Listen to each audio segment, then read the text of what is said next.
Hello viewers, আসসালামু আলাইকুম। সকাল সকাল বাগানে চলে আসলাম পানি দেওয়ার জন্য। প্রচুর গরম কয়েকদিন যাবত, আপনারা জানেন। গরমের মধ্যে মানুষ অতিষ্ঠ হয়ে গেছে, গাছপালাগুলিও শুকিয়ে গেছে। একটা বৃষ্টি খুবই দরকার। আল্লাহ ভালো জানে কবে বৃষ্টি আসবে। আমি নতুন নতুন কিছু গাছ লাগিয়েছি। সেই গাছগুলি বৃষ্টির কারণে বীজ লাগিয়েছি, বৃষ্টির কারণে সেই গাছগুলো উঠতে পারছে না। বীজতলাও তৈরি করেছি।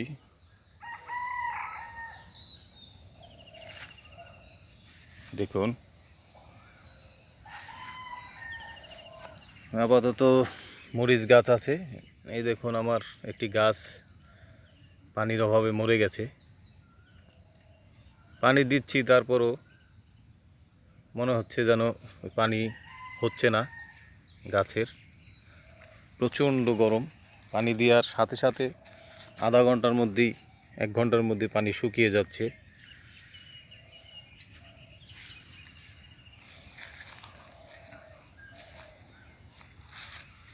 আপাতত মরিচ গাছগুলো আছে।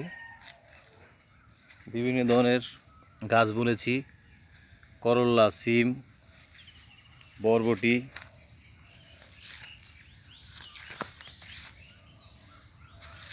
মরিচ গাছ, ভেন্ডি গাছ, ভেন্ডি বা ঢেঁড়স যাই বলেন। এই দেখুন, এরকম করে অনেক 49টা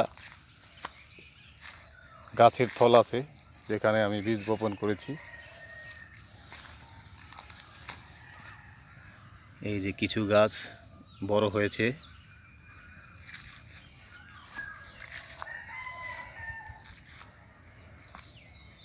ধুন্দুল গাছও লাগিয়েছি।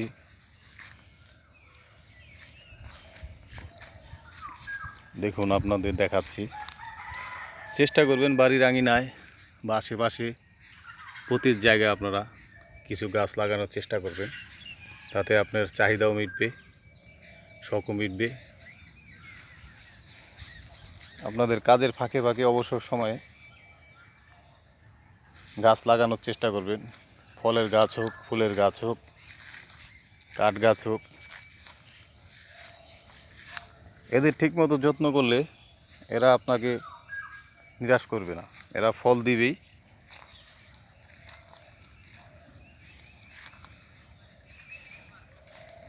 দেখুন, আমার বরবটি গাছ 2-3টি গাছ দেখালাম, এই যে আরও একটি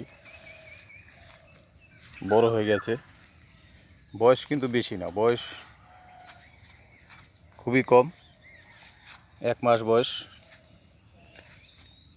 তাই কত ডালপালা মেলেছে দেখুন। অনেক ধরনের গাছ লাগিয়েছি।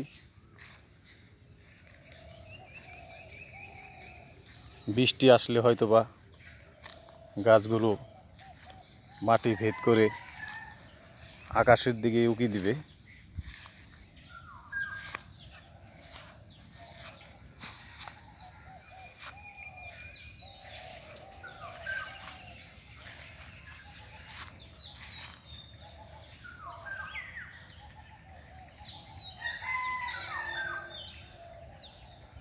গাছের জন্য বৃষ্টির পানি অতি প্রয়োজনীয়, কারণ বৃষ্টির পানির মধ্যে অনেক ধরনের উপাদান দেওয়া আছে, যেটা আল্লাহ তাআলার নিয়ামত।